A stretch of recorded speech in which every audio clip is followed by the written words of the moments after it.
আসসালামু আলাইকুম everyone, welcome back to my channel Arju's kitchen. আশা করি আপনারা সবাই ভালো আছেন। আমি আজকে আপনাদের সঙ্গে শেয়ার করছি কাঁচা আমের সস।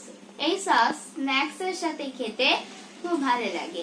আপনারা চাইলে বেশি করে বানিয়ে সংরক্ষণ করেও খেতে পারবেন। আশা করি এই রেসিপি আপনাদের অনেক ভালো লাগবে। চলুন চলে যাই মূল রেসিপিতে। কাঁচা আমের সস বানানোর জন্য এখানে আমি কাঁচা আম নিয়ে নিয়েছি। এখন আমি এগুলোকে ছিলে নিচ্ছি।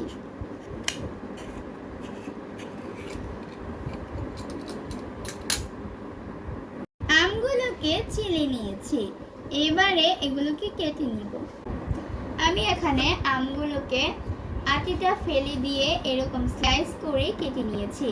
এখন দিয়ে দিচ্ছি পরিমাণ মতো লবণ। এখন আমি এটাকে পানি দিয়ে সেদ্ধ করে নিব। আমটাকে সেদ্ধ করে নিয়েছি। এখন আমি এটাকে একটা ছাঁকনির সাহায্যে ছেঁকে নিব।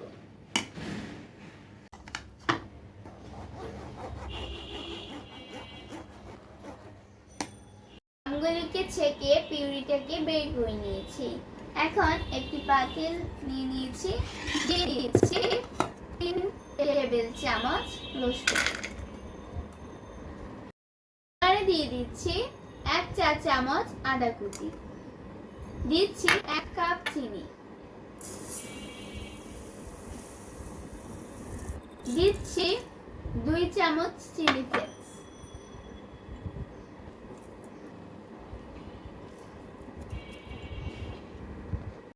যেহেতু আমি আগে আমে লবণ দিয়েছিলাম তাই এখন আমি লবণ দিচ্ছি না। এখন দিয়ে দিচ্ছি 1 চামচ বিট লবণ, দিয়ে দিচ্ছি 1 কাপ পানি।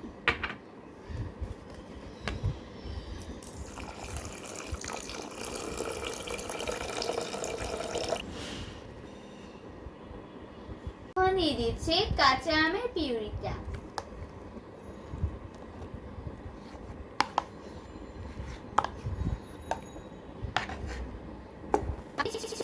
খুব ভালো করে মিক্স করে নিব।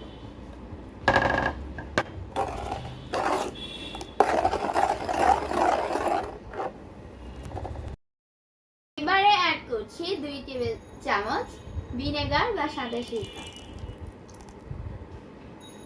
এখন দিয়ে দিচ্ছি 1 টেবিল চামচ কর্নফ্লাওয়ার, কিছুটা পানিতে রেখেছিলাম সেটা।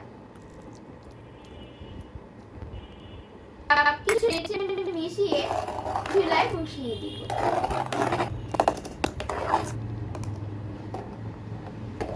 আমার আমগুলো বেশি টক ছিল তাই আমি আরো একটু চিনি অ্যাড করে দিয়েছি। চিনিটা আপনাদের পছন্দ মতো পারিক্রমে নেবেন।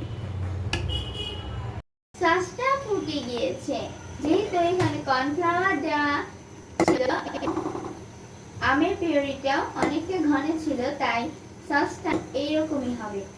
আপনাদেরকে একটু ঘনত্বটা দেখিয়ে দিচ্ছি যে ঠিক এরকম হবে। এখন আমি এটাকে চুলা থেকে নামিয়ে ঠান্ডা করে নেব। তৈরি হয়ে গিয়েছে কাঁচা আমের সস। আমি এখন এটাকে কাঁচের জারে ভরে নিচ্ছি। এই রেসিপিটি আপনাদের যাদের ভালো লেগেছে তারা অবশ্যই লাইক, কমেন্টস ও শেয়ার করতে ভুলবেন না। সেই সাথে আমার চ্যানেলটি সাবস্ক্রাইব করার অনুরোধ রইল। আজকে এ পর্যন্তই, আবার দেখা হবে অন্য রেসিপিতে। সেই পর্যন্ত সবাই ভালো থাকবেন। আল্লাহ হাফেজ।